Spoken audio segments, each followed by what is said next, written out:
Good morning, Year 5. It is Miss Slater here. The date is Friday, the 22nd of January 2021. Today's English lesson, our learning objective is to plan my own short story. So let's begin by starting to generate, so that's to think of some ideas. So use the short stories about the children disappearing as inspiration for your own short story. So the stories are from the text The Witches, and we looked at those on Wednesday. First of all, let's think about Solveig's story. Remember, she was the girl that was trapped inside the oil painting after eating an apple which was given to her by a tall lady. So get those imaginations in gear and let's think about what else could a character be trapped in. I thought of one here. No doubt you will think of much more imaginative ideas than me, but I thought a child could get trapped in a snow globe, or potentially they could get trapped inside a computer.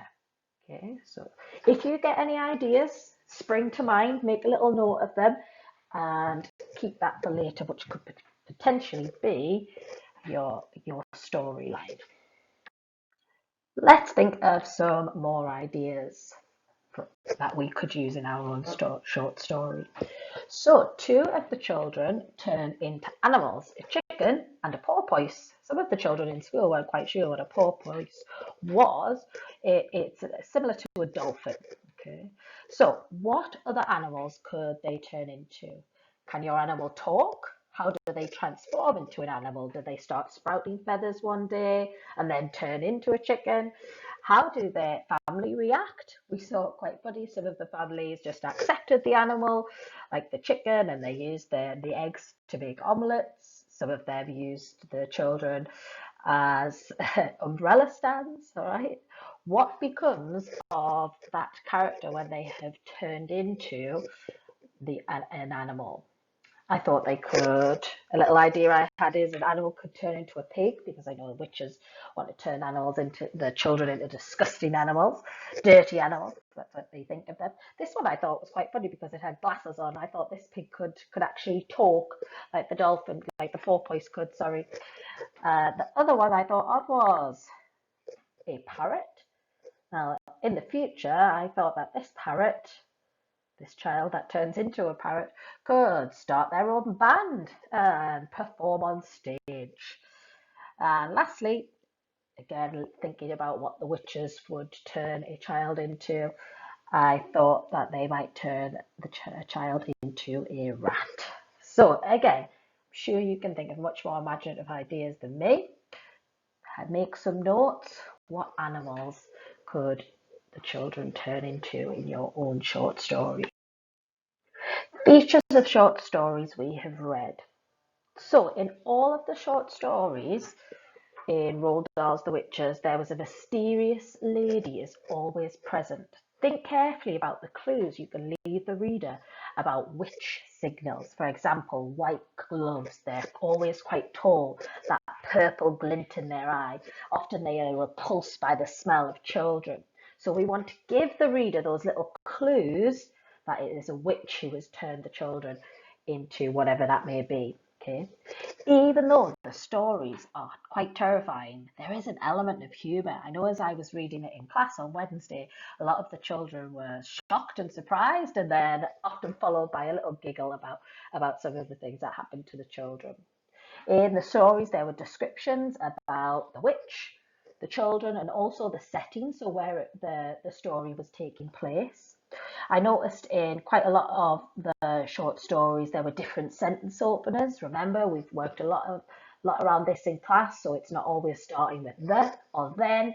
Trying to think of different ways to make your story as interesting as possible for the reader. Now, I've got in capital letters here, I've got some speech.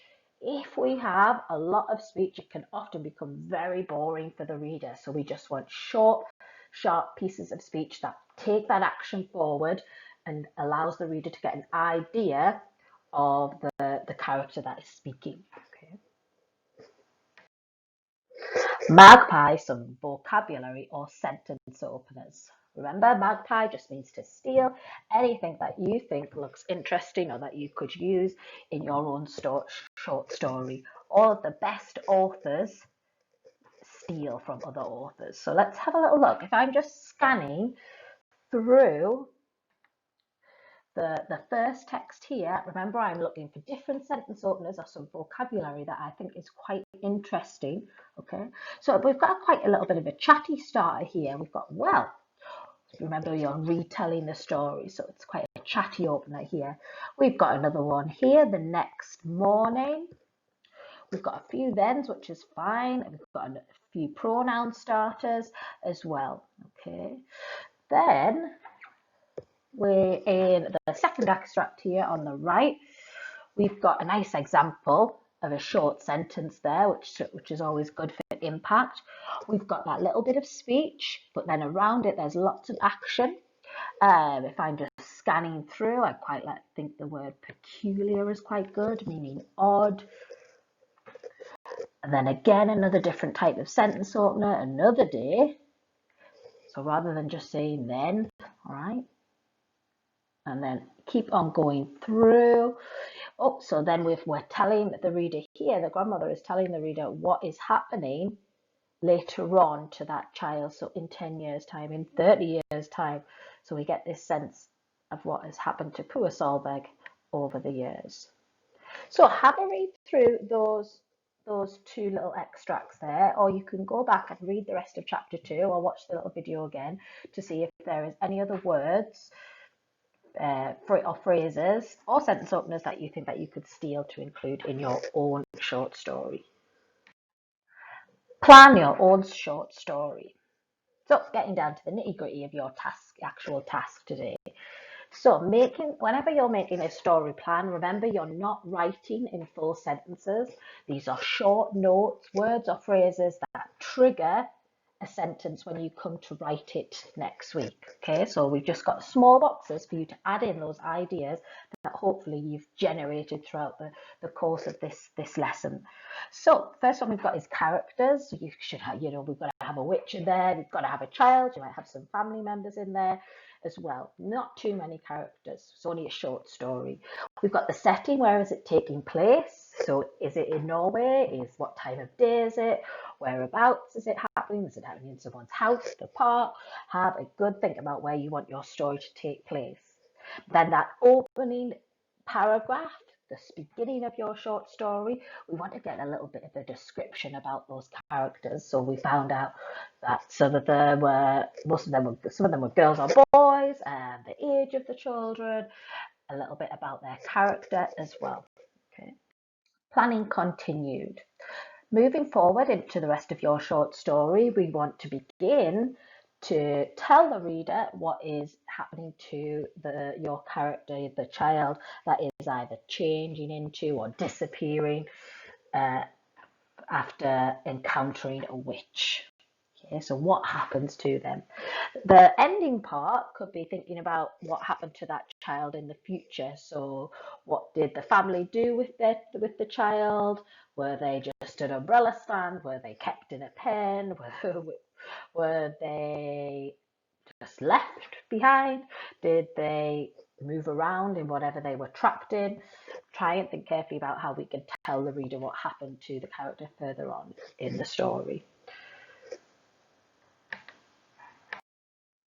Submitting your work. There is a Word document on Teams that you can just write straight on top of and upload it to Teams once you have finished. If you don't have access to Word where you can write on it, you can take a picture of your work and upload it to Teams via the Teams app.